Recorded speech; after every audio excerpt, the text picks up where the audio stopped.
Welcome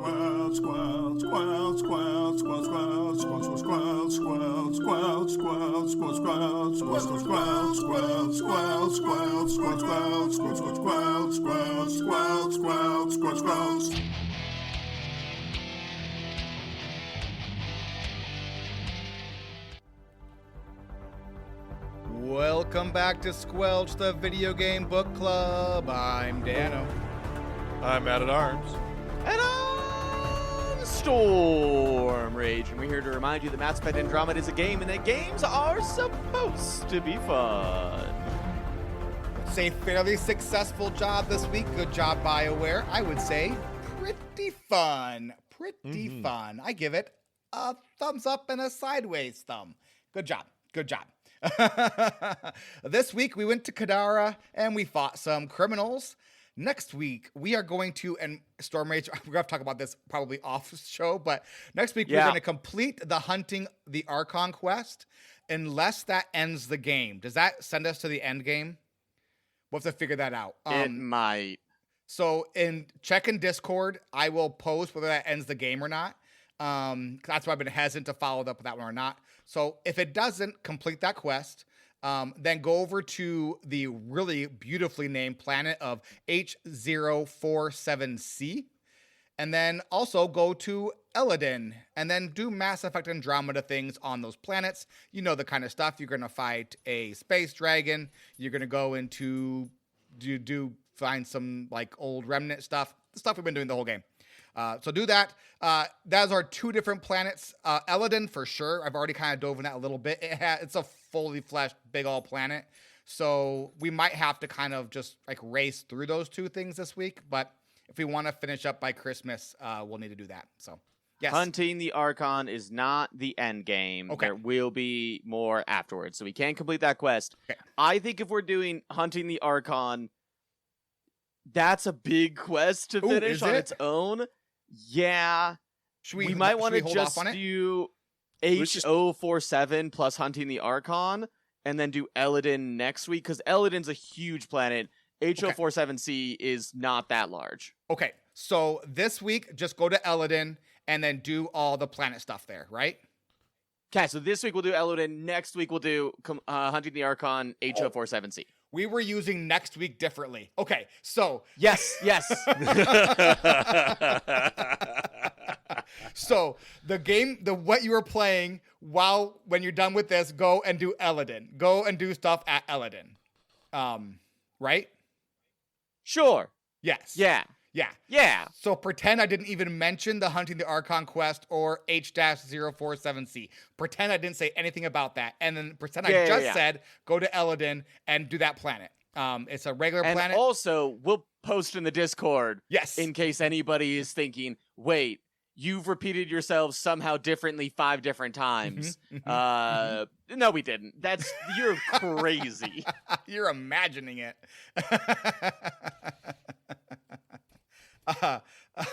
All right, let's go thank some patrons. Thanks. I am pretty incredible. Thank. Hey, thank you very much, patrons and Twitch subs. Your support keeps this podcast ticking. If you want to support the show, and if you want to get access to Pre-Dork, where we have started playing our Savage Worlds campaign, that within the world of Thetis, Dragon Age, where these two goofballs are being heroes, you can join us over at twitch.tv/DanoPlay or patreon.com/squelch. $5 or more a month, and you get the podcast the night we record it. And then just $1 a month or more, and you get the bonus episode and all that kind of fun stuff. So just $1 a month over at patreon.com/squelch if you are interested. And thank you all so very much for listening. We actually rolled dice this week. We did roll a dice this week. To be fair, role-playing isn't just about rolling dice, though. It's it's not. It's also about learning what's on your character sheet. Yeah. This one's a real page-turner. Are you going to say lore or not? I thought we talked about this. I thought this wasn't a consistent thing. Do you want me to? Oh, no, it's fine. You don't have to. I just forgot to start talking, so I blamed you for that. So am not more perfect than Lore. All right, so we have Ryder's friends. We have Cora Harper. She is our second in command, a former member of the Asari Human Special Forces Exchange Program, and a bit of an Asaria-phile. Liam Costa, he is a human. He has a couch. He is a bit of a doofus, but he means well. We've got PB. She is an Asari biotic who is super duper into remnant technology. Vetra, a Turian and former smuggler. She sort of invited herself onto our ship and has kind of hung around ever since then. Drac is a Krogan who is actually 1,400 years old. Drac is so old that he was there during the Krogan rebellion before the genophage. So so Drac remembers pre-genophage galaxy. So that's how old Drac is. He's real old. And then we have Jaal. He is an Angarian resistance fighter. He is a sniper, and he likes to talk about his feelings. Did I miss anything there? Nope. Awesome. Then we have our Tempest crew. First up is Sam. He is our AI who was built by our dad. Then we have Suvi. She is our science officer. Kalo, who is our pilot. Lexi, our medical officer. And Gil, who is a less good Tally. Okay. Much less good Tally, yes. Much less good. Though we talked about last week, I did have someone come up to me and was like, hey, do you know Gil? It was a dude who came up to me. He was like, hey, do you know Gil? And I was like, yeah, I know Gil. And he goes, do you think Gil still likes me? And I was like, I don't know, man. It's a good talk to him about it. And then Gil sends me an email to come talk to him. He's like, or sends me an email and goes, hey, why didn't you tell that guy to email me? And it was like, he forwarded this 6-page long email about, it's really funny. It's very good. So I did he's still not as good as Tally, but he's getting better. So, and we have our Nexus leadership. We have Director Tan, Director Addison, Director Kesh, and Kandros. Director Tan, he's the one who is in charge of the Nexus General, and then Director Addison, the Director of Colonial Affairs. Where's the Pathfinder? You're looking at her. You're not Alec Ryder. It's still good. You're not Alec Ryder. Nope. Thanks, I am Space not. Rubio. Matt, please get us started with talking to us about what the Kadara port is, what the factions are, and something about the planet. All right, so we get to the planet, and we're landing, and then we get called by our Angarian contact. He told us to meet somebody named Sheena, whoever that is. We land there, and there's a Ket head just sitting on a pike. It's amazing, as you do. So we get to, so there's several factions on this planet. They're the Outcasts, and who are they? They're the main group running Kadara port, which is also owned by the Angarans. They're just running it. So it's an Angarian port, but it's run by the Outcasts. They are mostly the people from the Nexus that were outcast by the Nexus. They are run by someone named Sloan Kelly. Think basically a crime syndicate. Citizens pay for protection of the cast of the Batland. Everybody gets their cut of things. There's people getting beaten up on the street for not paying their protection. Just normal stuff you do in a crime town. Yeah. The other group is the Collective. It's mostly a covert group of smugglers, spies, hackers, and whoever else they don't want to be under the boot of Sloan. Tend to operate more covertly and are more willing to work things out with outside parties, especially if they think they can get them in power. They're run by someone named the Charlatan. Who's that? We'll find out later. They do have a base somewhere in the middle of a cave in the Badlands somewhere. Go ahead. Yeah, Stormrage? One thing that I want to highlight here is that we've talked a lot about the exiles and the kind of revolt on the Nexus. This is where the vast majority of exiles ended up. So these are, according to the Andromeda Initiative and according to the people on the Nexus, the worst of the worst. Now, admittedly, they were still a part of the initiative, so they can't be absolute murder psychopaths before they came over, because that they wouldn't have been allowed to join. But now that they're here, things have changed, and whether or not you think the exiles are good people that were put in a bad situation or bad people that took advantage of a bad situation is a significant thread throughout this plot arc. Agreed. Go. All right. Other people around, there's native Angarans, as well as Rokar hanging around the planet. You can kill them in a side quest. You can kill the Rokar in the side quest. It's pretty quick. The cats seem to be mostly gone from the planet thanks to Sloane and her cadre. There's, like I said, there's the head of the cat on a spike as you land. It's very gives you the tone of the place.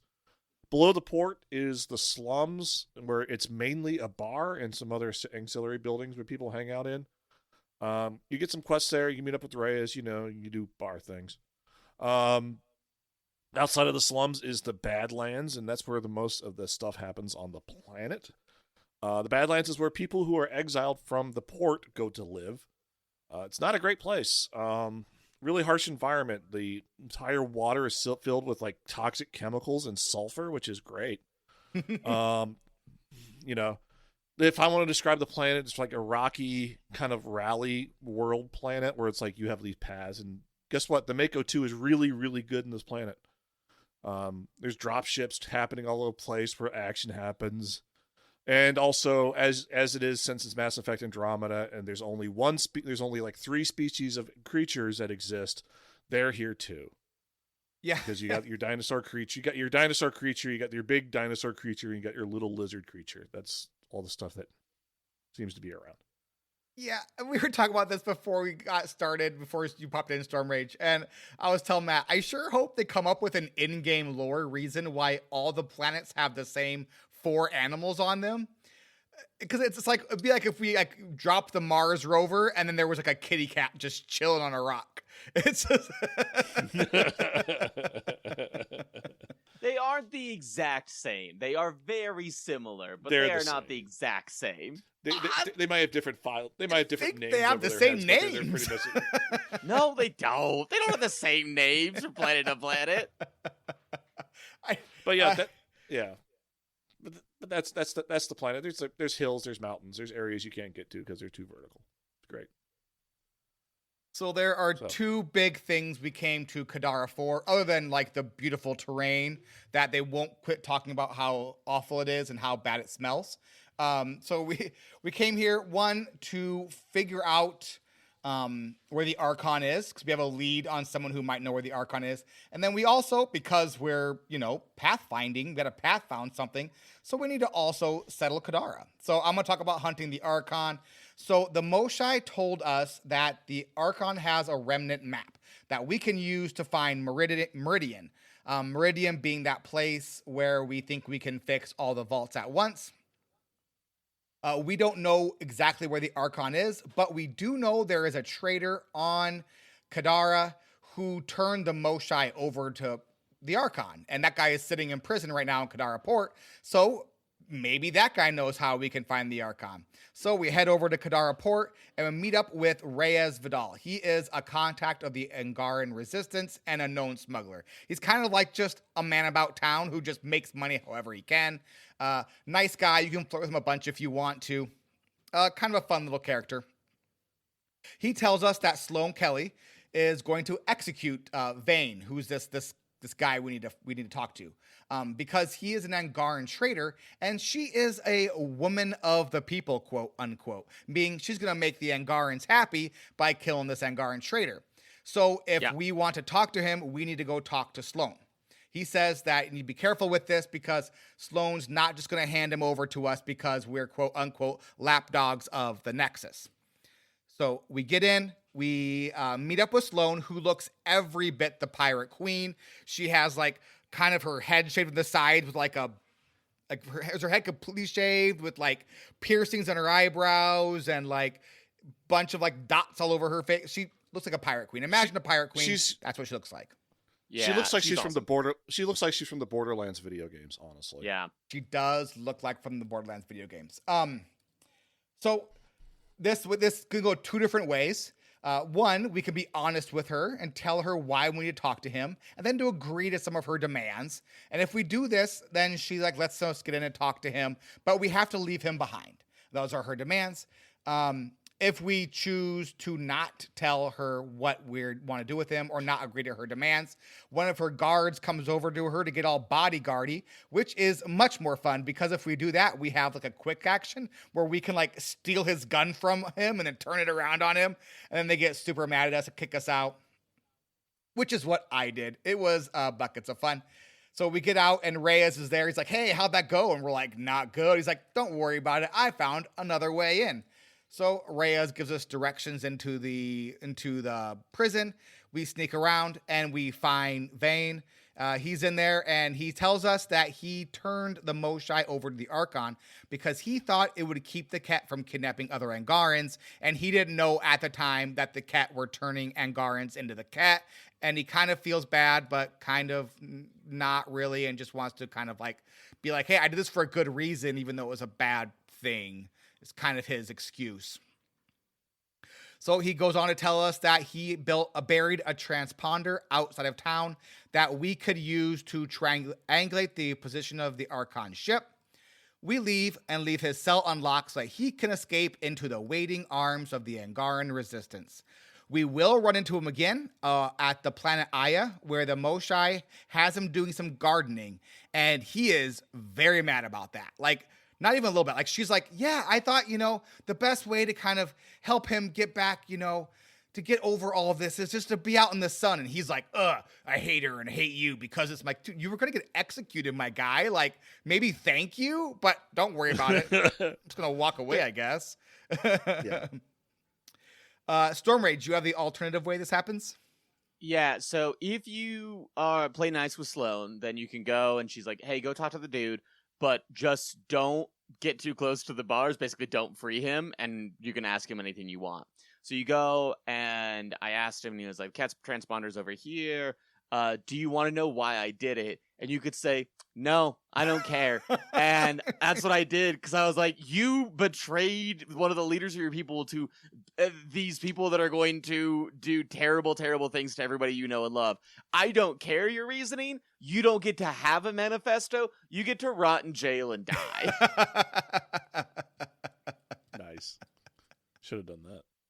It was great.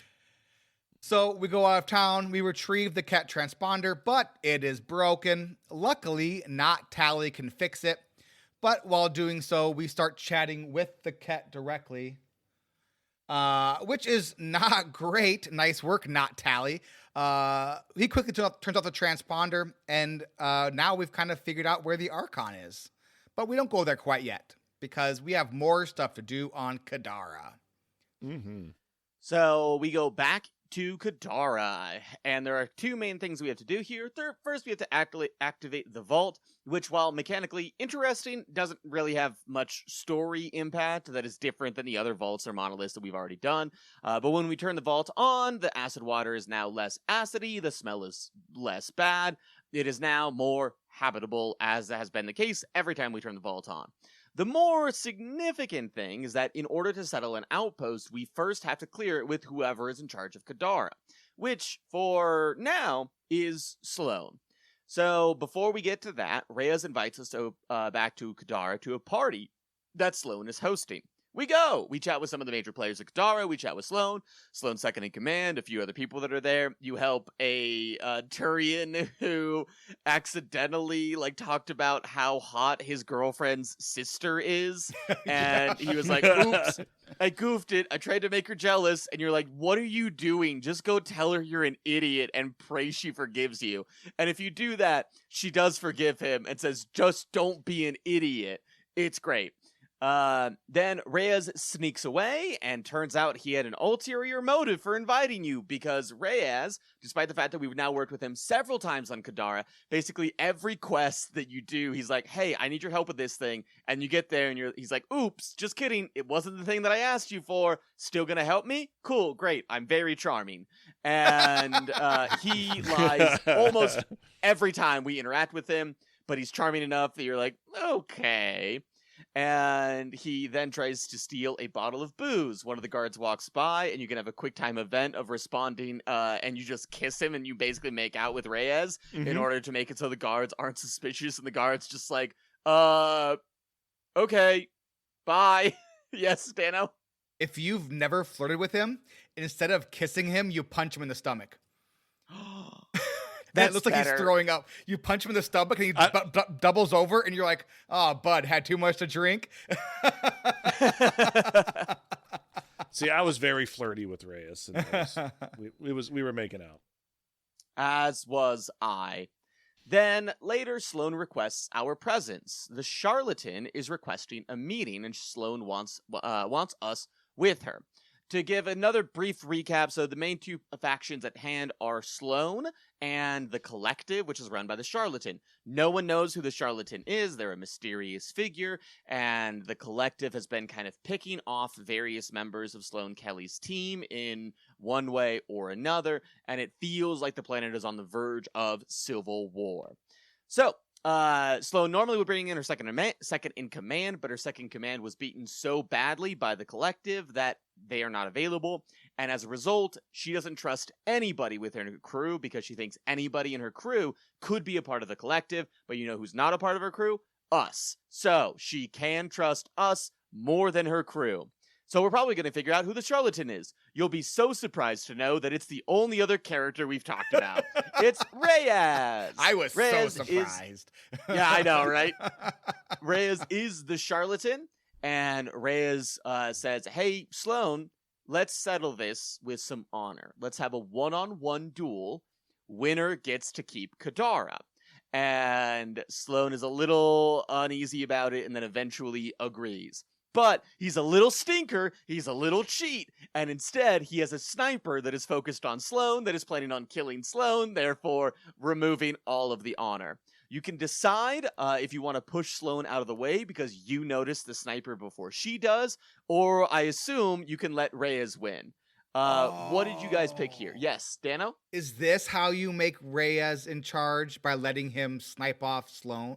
Oh, okay. I could not figure out how that was done because I was like, well, I'm not gonna let him just murder her. Yep. So like I wasn't quite sure how I was supposed to get there to get Reyes, but I was like, Reyes is kind of a schmarmy dude anyways, and so Sloane's did a pretty good job did a better job than Tan did of setting up civilization. So what if she's kind of scummy? Did all of us decide to push Sloane out of the way? Yeah, because it's an honor duel. You don't bring a sniper to an honor duel. Excellent. That is exactly my thought process as well. I'm very excited that all of us were on the same page. If you decide to push Sloane out of the way, you can then, Reyes and his team will get to try and run out of where you guys are at. And you also get a quick time event where you can shoot at him. Did either of you take a shot at him? Yes. I did as well. I thought it was going to kill him. It just nicks him in the shoulder, which was kind of a bummer. Did you romance him? No, I did kiss him, and we made out a little bit, but I don't think that was a full romance. Okay, Ashley begs to differ. No, like I did the full romance where like, we were outside and like drinking from the bottle, and then like it faded to black and it panned up at one point. So that's I did that as well. I guess it just well. doesn't lock the romance in at that point. Okay, that was at the end of it. That was at the end, but yeah. Yeah, you can do that as a friend too. So just like when he steals the booze, you go and you get to like hang out and have some drinks with him as a friend. Okay.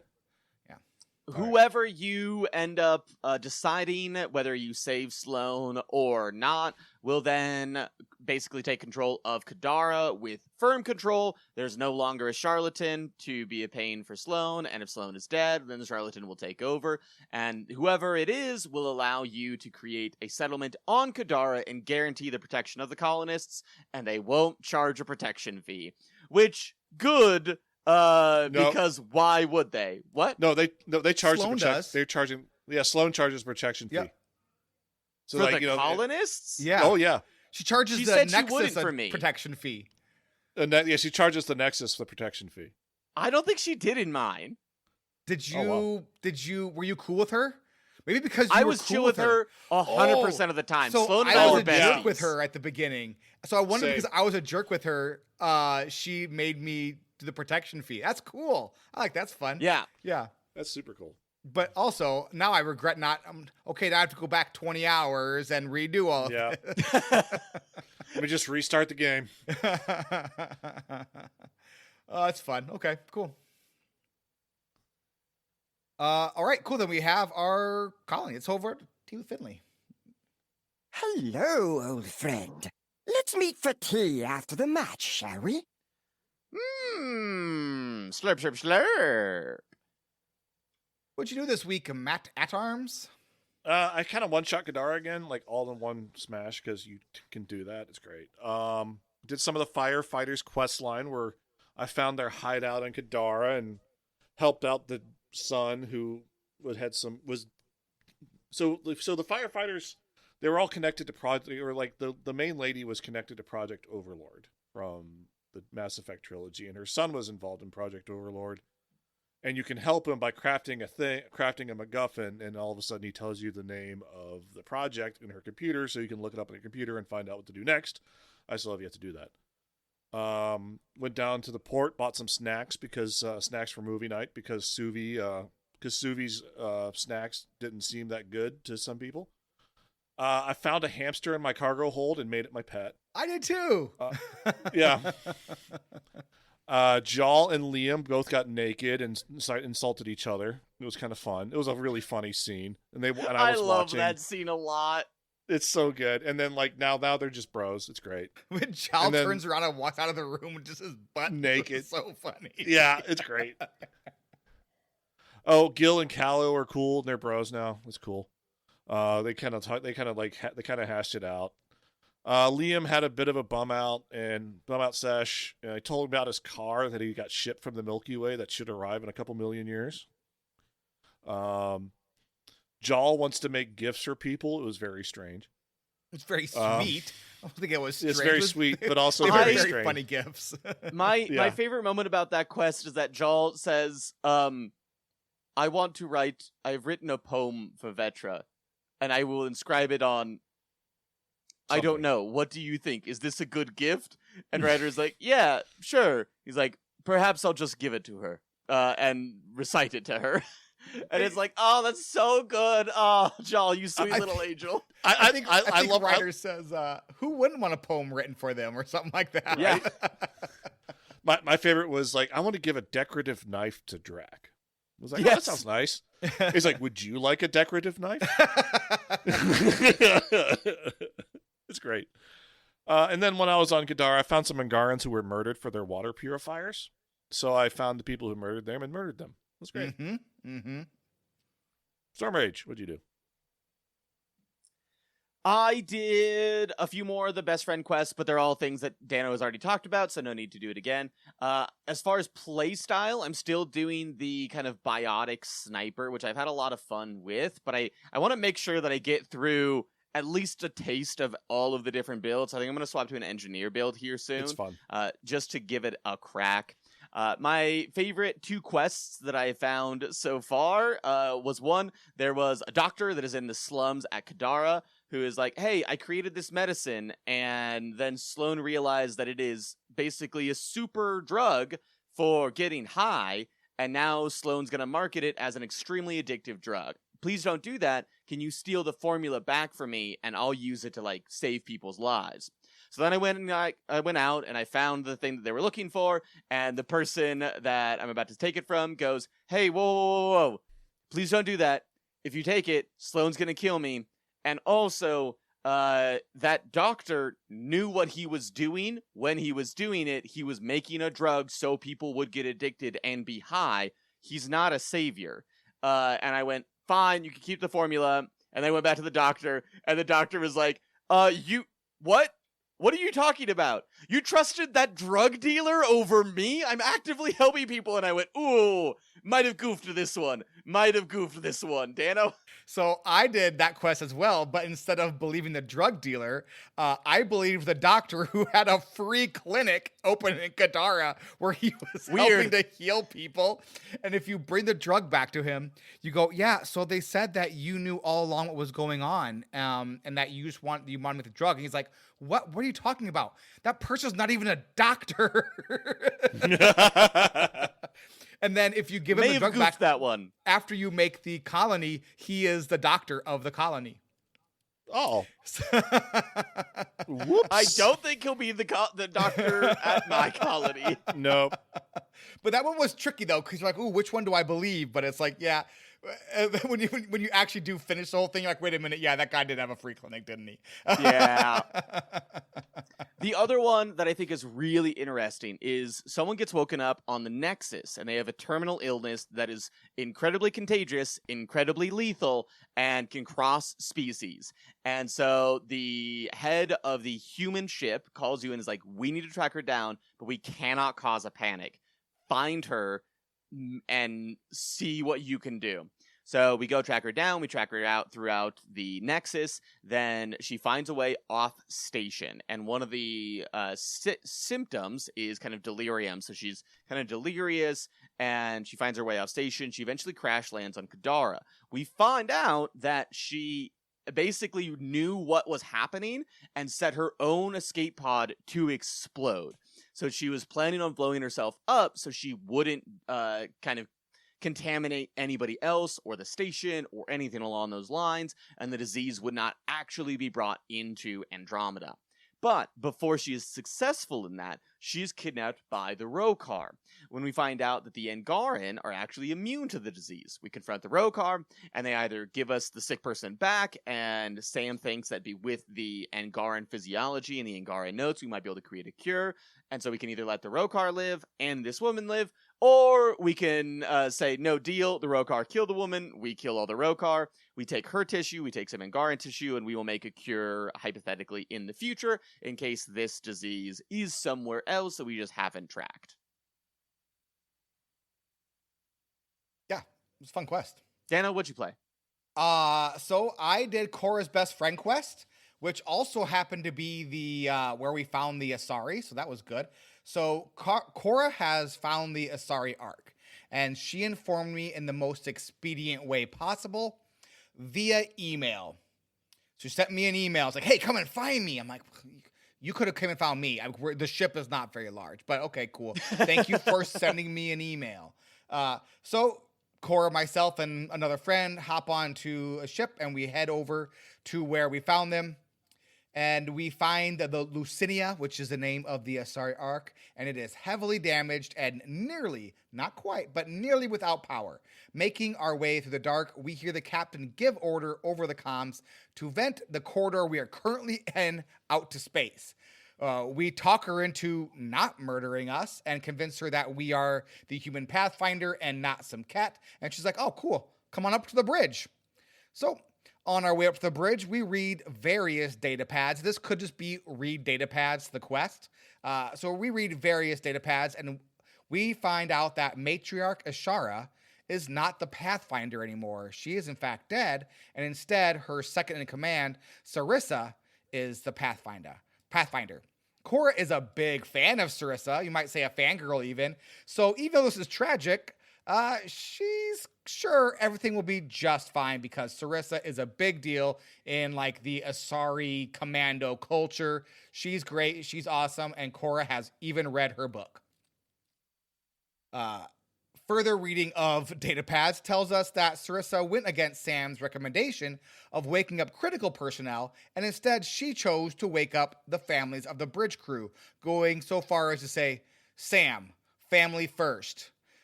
Which turned out to be a not great idea. We get up to the bridge, find Sarissa and Captain Antandra. The captain tells us that Matriarch Ashara died attempting to negotiate with the cat, and that Sarissa assumed the role of Pathfinder and escaped back to the Ark. On her way out, she stole some cat navigational charts of the Scourge, which really horked the Archon off, so he sent his top agent, the Valiant, after the Asari, and they've been chasing them ever since. The Asari are attempting to repair their drive core and fight off some cat that are boarding the Ark. This sounds like a job for a Pathfinder. Luckily, we have one. So we head on down to the drive core, fight some cat. Dano. Yes. Are you sure that we have one? Because I don't know if we've path found yet. The fun thing is, we've path found so hard, we path found another Pathfinder. That's how well we path found. Yeah. Heard you like pathfinding, so we found a Pathfinder for your Pathfinder. We found a Pathfinder. Head down to the drive core, fight some cat, read some data finds, find a shrine to Matriarch Ashara, fight some more cat. Once down there, we team up with Vedria. She's Sarissa's new second in command. She is kind of very green, but very like she tries super hard. She's very much like Ryder was when we first took over. Like, yeah, are we like the right person for the job? No, but are we going to try really hard? Yes. And so that is very much the second in command right now. Sarissa's second in command. So the four of us are down there, and we have to fight a bunch of Ket. Turns out where am I at here? So that was supposed to turn on. So we get down there, fight more Ket. We have to like flip some switches to turn the drive core. It doesn't work, and instead things that were turned on like turned off. And she's like, "Uh-oh!" And so she runs off down the hall to do some stuff, and we start to investigate. There's a very interesting story here that is told via datapad, which is, I'll be honest with you, the absolute worst way to tell a story, because it's not like it's one datapad. You are walking through some very confusing hallways, up and down like flights of stairs, and there's a story being told via datapad that you find along the way. It's terrible. It's really sad too, because it's a really cool story. So Sarissa, This is the story that was told via datapad. Sarissa is now Pathfinder, and she wants to wake up families before security crew. They do that. Some of the people they wake up are actual children. They get attacked by the Ket. They lose power. There is this bit in a datapad about like babysitting other like children while others go off to fight the Ket, using emergency lighting as night lights for children. They eventually are forced to evacuate, but over 100 people get trapped, including the children. An engineer uses a modified mass effect field to seal off the area to help the Asari escape. So, and then I say there has to be a better way to tell this story. Because like, honestly, I caught like 4/5 of the story, and I didn't catch all of it, and I ended up having to like read all of it in the wiki, and even then it was still super confusing. I tried to find a YouTube video about it, couldn't find anything, and maybe it's in the book. I hope it's like in a book they tell the story in one of the 3 books. I don't know, but it bummed me out that this was like this really cool story that was told so terribly. Yeah. So we finished up with that, and we have to fight the final wave along with Vedria, including the Archon's top agent, the Valiant. Now, you might say, oh, cool, this is a super tough fight against a super cool Ket. No, it's just another Ket with the rotating shield thing, because that's like the big deal thing. You shoot the shield generator, then you shoot the guy, the shield generator comes back, you shoot the shield generator. So we take him down, and then at the last moment, Sarissa comes in and takes the killing shot after we do all the work. Oh, and I almost forgot, there is a datapad that we found where Sarissa admits that she could have saved the matriarch, but instead decided to steal the Scourge stuff from the Ket, which is why they were chasing the Asari all along. So she sacrificed the matriarch to steal something for her own glory, presumably, and caused a big ol' oopsie. We tell the captain, and then we get to choose if Sarissa remains the Pathfinder or if Vedria should become the next Pathfinder. After we make that decision, the Asari arc limps back to the Nexus, and Director Tan tries to take all the credit. As he does. 2 things. 1, of course, Director Tan is the absolute worst. 2, what did you end up choosing here, Dano? I chose for Vedria to become the next Pathfinder because at least she tried. Like, and you know what? I didn't know what I was doing when I started either. And what's cool is she hangs out in like the Pathfinder lounge where Tan put up his office. And so you can go and chat with her afterwards. And she's like, yeah, I'm finishing my training and everything's going great. And Cora's there and helping her like get up to speed on stuff. And so it's pretty fun. Now, does Director Addison say, you know, are you going to be you're not really a Pathfinder until you've found something? Yeah, you know, I presumably that Addison gets super mad at her as well for being the 3rd Pathfinder in a row. So I imagine if it was bad for me, it must be extra terrible for her, because how dare she not be the Pathfinder or the 2nd in command Pathfinder, but the 3rd in command Pathfinder. So one can only assume that things are going real bad for her. She tells you when you meet up with her that she's trying to like uncover stuff within the Scourge and everything. So she has her own mission she's working on. So she's like pathfounding about the Scourge while we kind of pathfound colonies and stuff. So we're doing different jobs. You know, each Pathfinder is going to pathfound their own thing. So. I also did the firefighters quest line. I did finish it. So there was that people who hate the AI. They finally sent me the email that they wanted to meet with me on Kadara. Get to their hideout. The leader of the firefighter hates AI because she was a member of Project Overlord. You remember Project Overlord, where that scientist turned his brother into a computer who then went insane and we had to rescue him. Yeah, so that Project Overlord. So the leader was part of that, but she was using her son as a guinea pig. So cool, good for her. She eventually grew a conscience and was like, you know what? I'm not the problem here. AI is the problem. And then snuck into the initiative to sabotage Sam.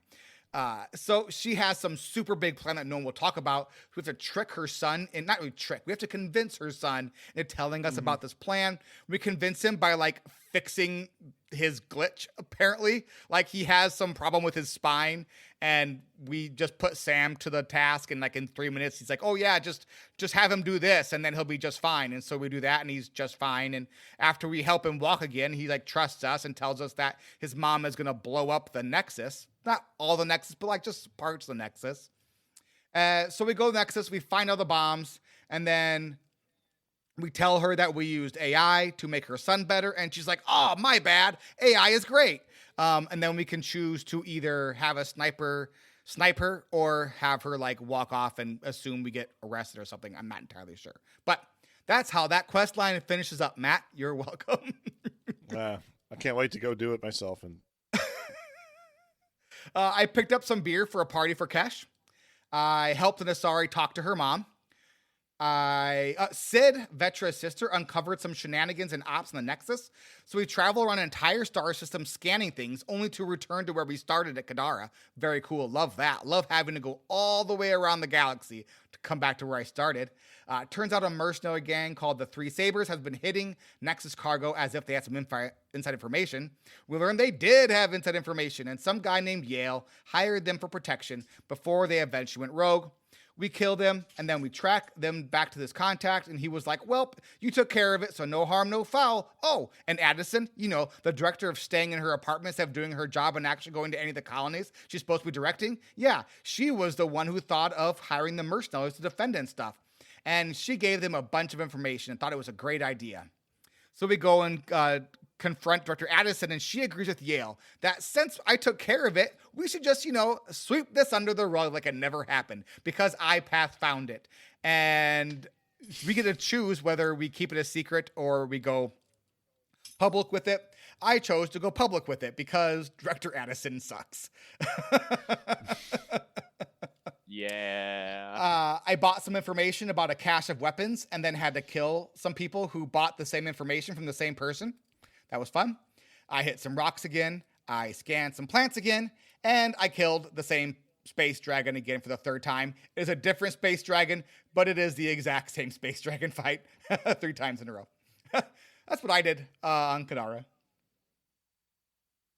Taste my grilled cheese.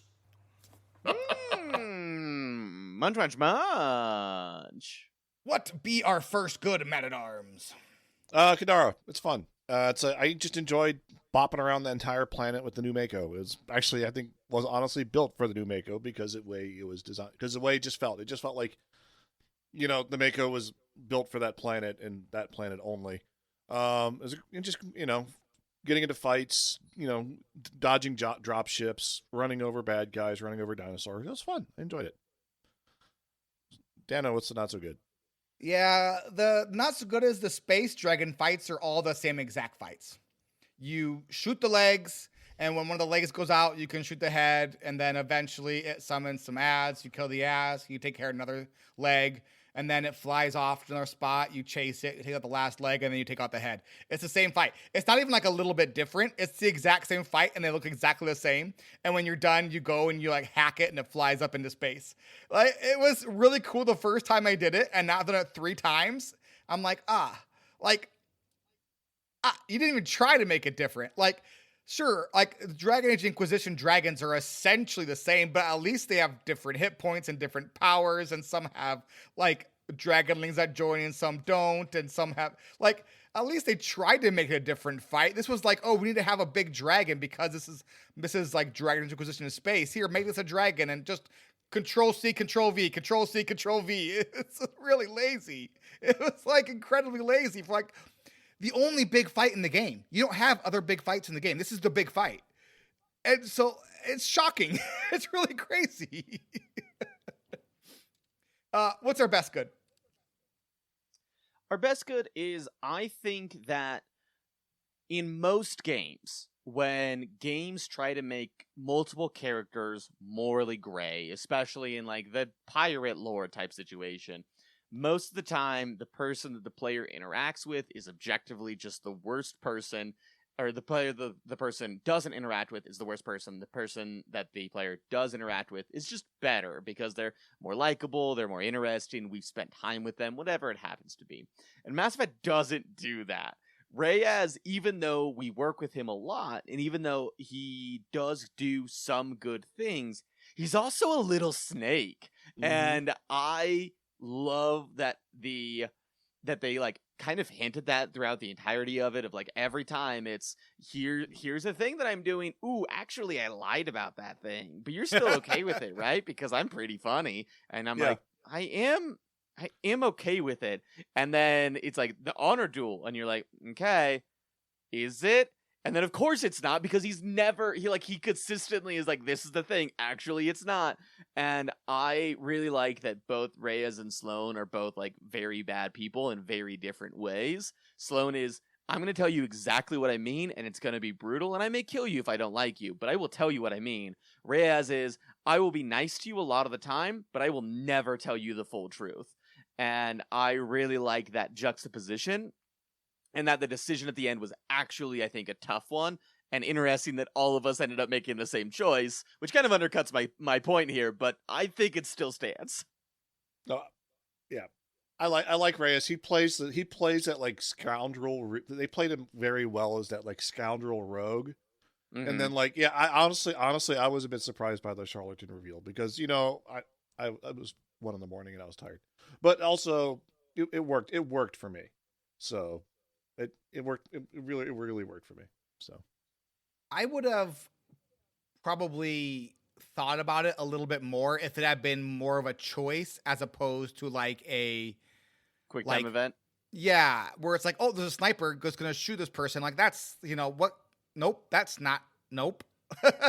So, like, I think at that point he does kind of like out himself as just being, like you said, like a worse person, but in nicer clothing, right? Where it's like, okay, yeah, he does actually kind of suck. Whereas if they had approached that last bit a little bit differently, I think it would have been more of a, probably would go with Reyes, because at least he's not like charging like a protection racket and kicking people out into the Badlands. Though now when they kick them out in the Badlands, they can just join our colony and all is good. Plus the water is fixed. So like, I have to imagine in the short term, she's going to like lose.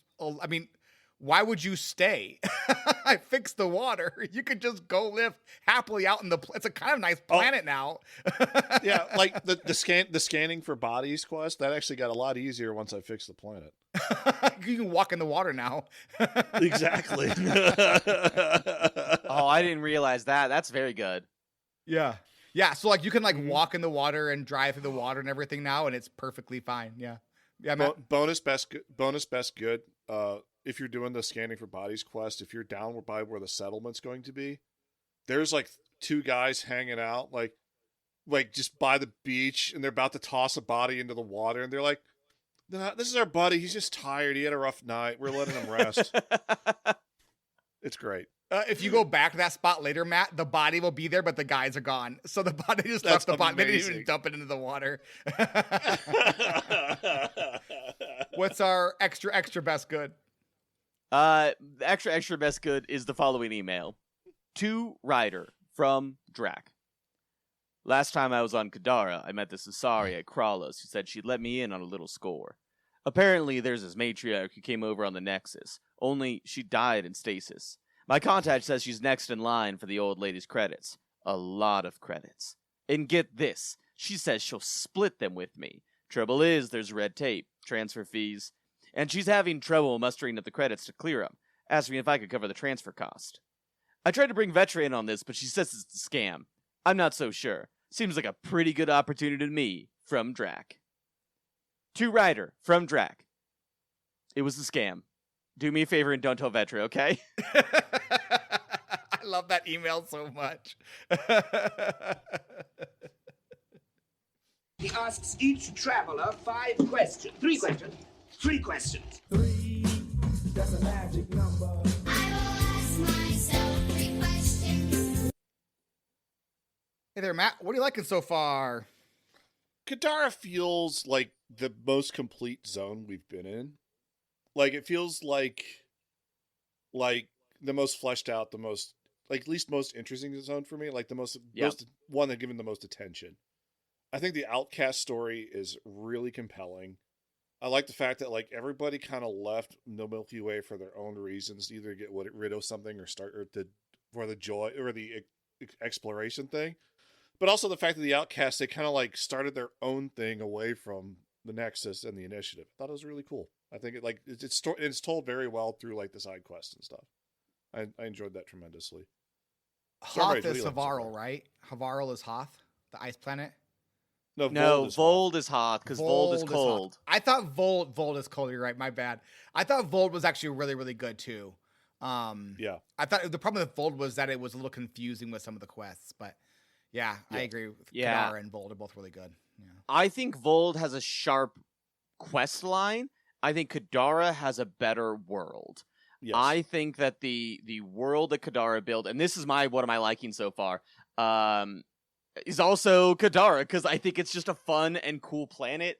I think it's more like societal. A lot of the quests that we've done on other planets are like, hey, can you go kill that thing? And in this time, it's, hey, can you go pick that thing up? Hey, can you talk to that person for me? Hey, I need this thing. Can you go check on these people? And it's basically like their take on Tatooine. It's their space pirates. It's their Han Solo. And I think that it's just really well done. I'd agree with you, Matt. I think it's my favorite planet so far. I think there's only one other planet that's going to be in contention for it. I think Vold is number 2. And then Elaaden, I think, will either be 2 or 1, would be my guess at the end of it. But I liked Kadara a lot. Dano, what do you like it so far? Other than Kadara, which was fantastic, by the way, that story of the Asari arc, that entire arc of the Asari arc, not necessarily us getting there and fighting through it, that was fine and fun, and it was a good story, and it was fun, really fun gameplay, and getting to meet the second in command of the Pathfinder. She's a great character, and it's fun, kind of like killing Ket with her and everything. But the story that you learn via Datapad is incredible, and I just want a lot. That is a game right there. That's a game in itself. Like that's like Liliana's song, right? Where like Liliana's song is a prequel to Origins. Like this Asari arc story is a prequel to Andromeda. It's that good. That is super interesting. Yeah, Matt. I wish it was like if they did DLCs for this game, that story would have been a perfect DLC. 100%. It would have been an awesome DLC. Like I said, it would have been Liliana's Can you song. imagine the DLC possibilities? Can you imagine going to like the Quarian arc, or an arc filled with nothing but Hanar and Elcor? Incredible!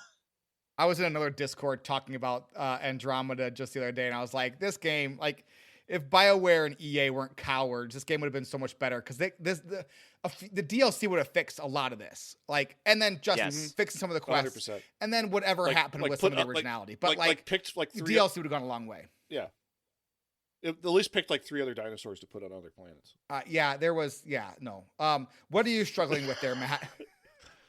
Loading in Kadara sucks. Just going back and forth, like between the planet part, having to run through the slums to get to the port, and then once you're in the port, opening doors takes forever. Why does opening doors take 5 minutes? This is what I want to know. Like you got to run through the slums, you got to go open to the port, and then you go to once you're through the port, you have to hit Y for 5 minutes in order for it to get to the actual shops, and then you have to get Y for another 5 minutes to get into the bar, or get Y for another 5 minutes to talk to Sloan. It's awful. I hate it.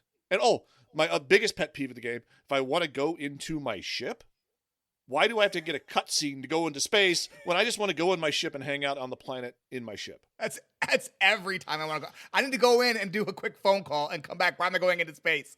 No, that's also a Mass Effect 1, 2, and 3 problem as well, by the way. Yes, I know. So I want to be very clear to our fair and gentle listeners. So you may be like, why are you complaining about opening doors now but not before? It's because on Kadara and Kadara alone, and specifically the port of Kadara and just the port of Kadara, the doors open like twice as slow. For whatever reason, It's wild.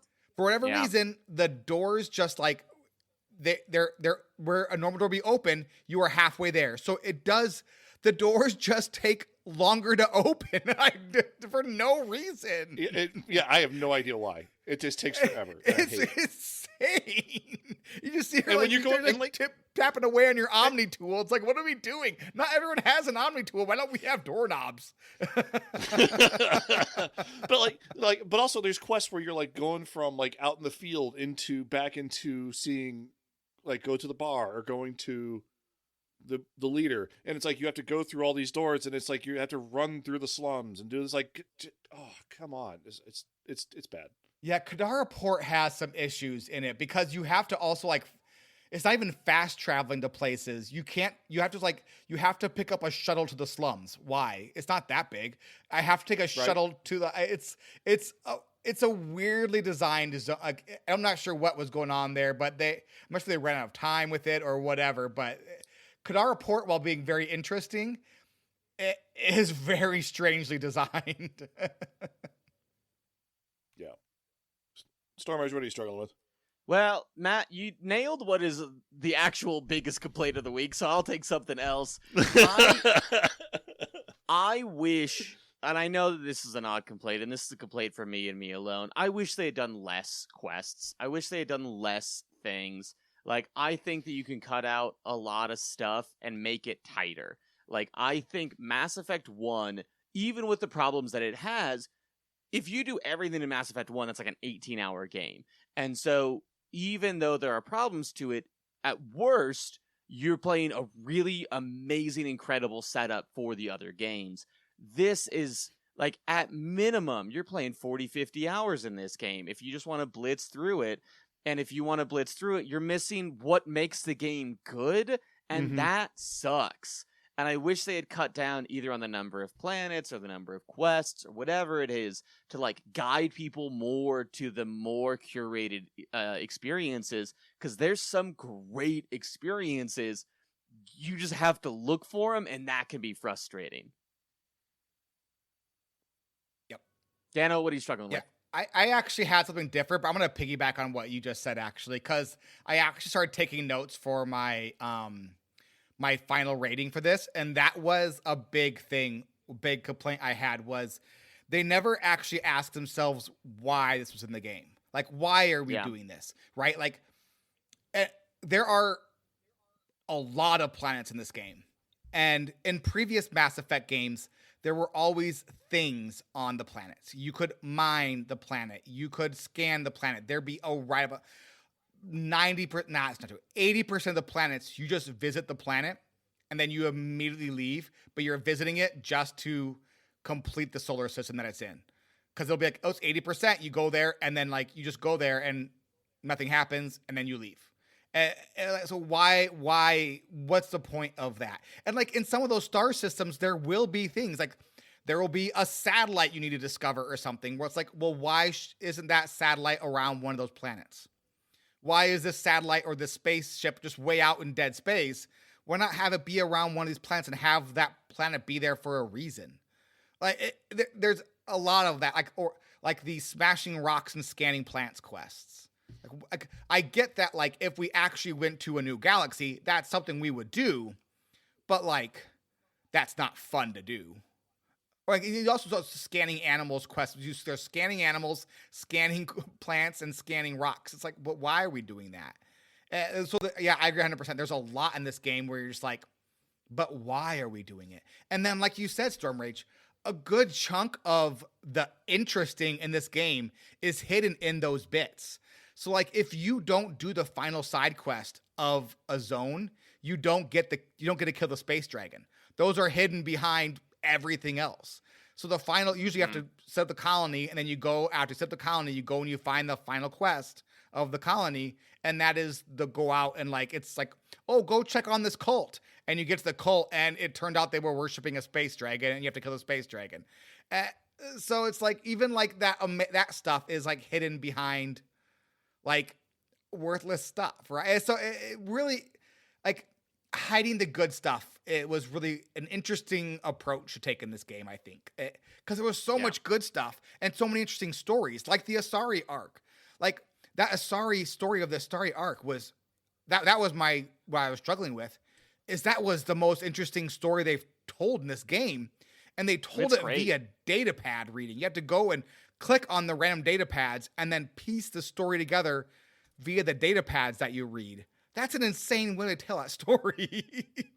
It's a data pad on a side quest, no less. Yes. And you mean, if you don't do Korra's friendship quest, you don't get to find the Asari arc. Yep. Which I guess is fine, but like, it's hard to miss it, really. But I mean, because you send you an email. I mean, who doesn't miss? I mean, I've never missed an email in my life. I'm sure you guys are the same. Never. All email get read. So,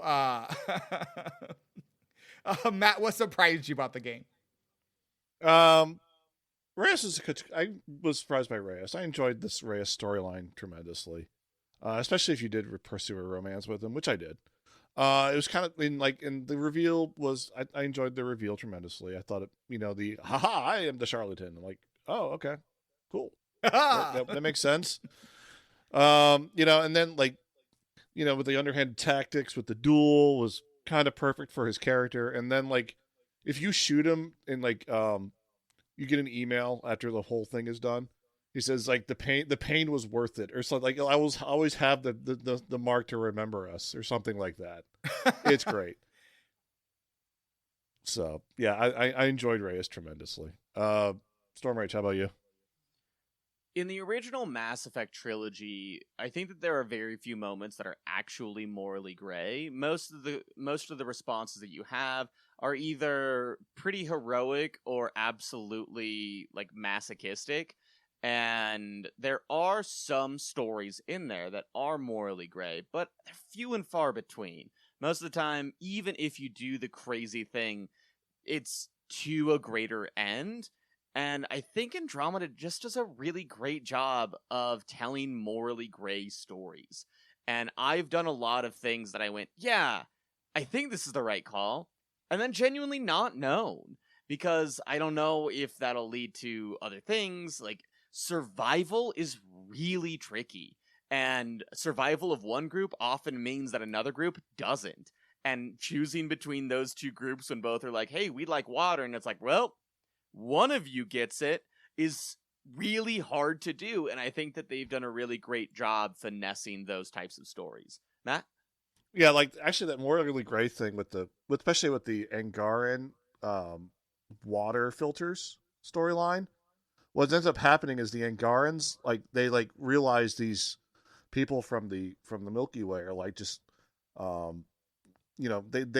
they need the water to survive, and they end up charging for them for it instead of giving them the filter technology. And that's why the people kill them, was for the filter technology, not because but not not to steal it, but the fact that they were charging us for the water, so we needed the water, so when we were and we were going to die otherwise, so what are we going to do? So it was that question is but you can just be, but then you play judge in that situation where you can be yeah, that's reasonable, or no, you killed them, you're going to die now.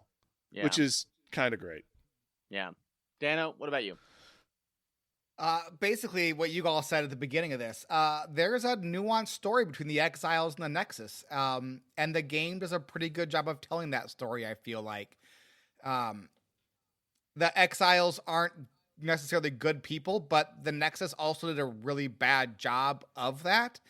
And when we arrive at the Nexus, you have to remember the lights were off and they were out of food, while the the Krogan and the Exiles were thriving on the planet. So the Nexus really was just failing hard. So you can't really blame them for being like, hey, you're terrible at this. We need to change it. And they're like, no. And because you think I'm bad at my job, I'm kicking you off the station. It's like, wow, that's it was an interesting story. But then also, they're 100% space pirates.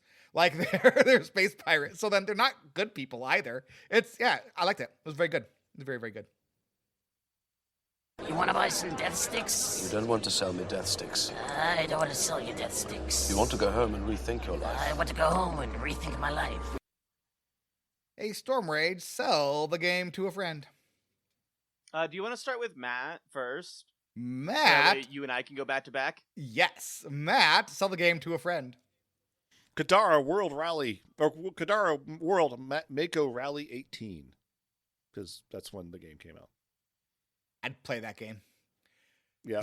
I did play that game a lot. It was fun. Storm Rage, sell the game to a friend.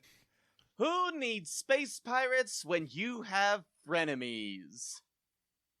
And mine is, who needs enemies when you have space pirates for friends? I feel like you said it better. That's it for this week.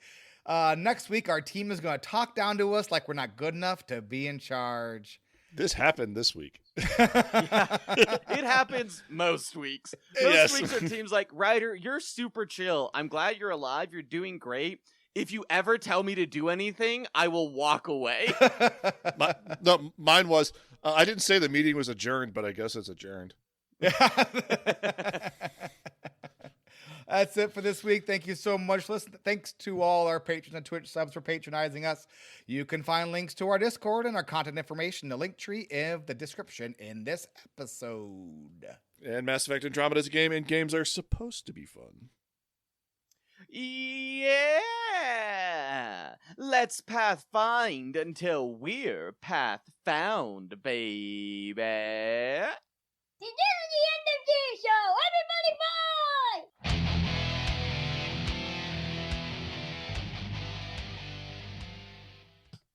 So who's excited for X-Mass Effect 2027? The Magic the Gathering sci-fi game?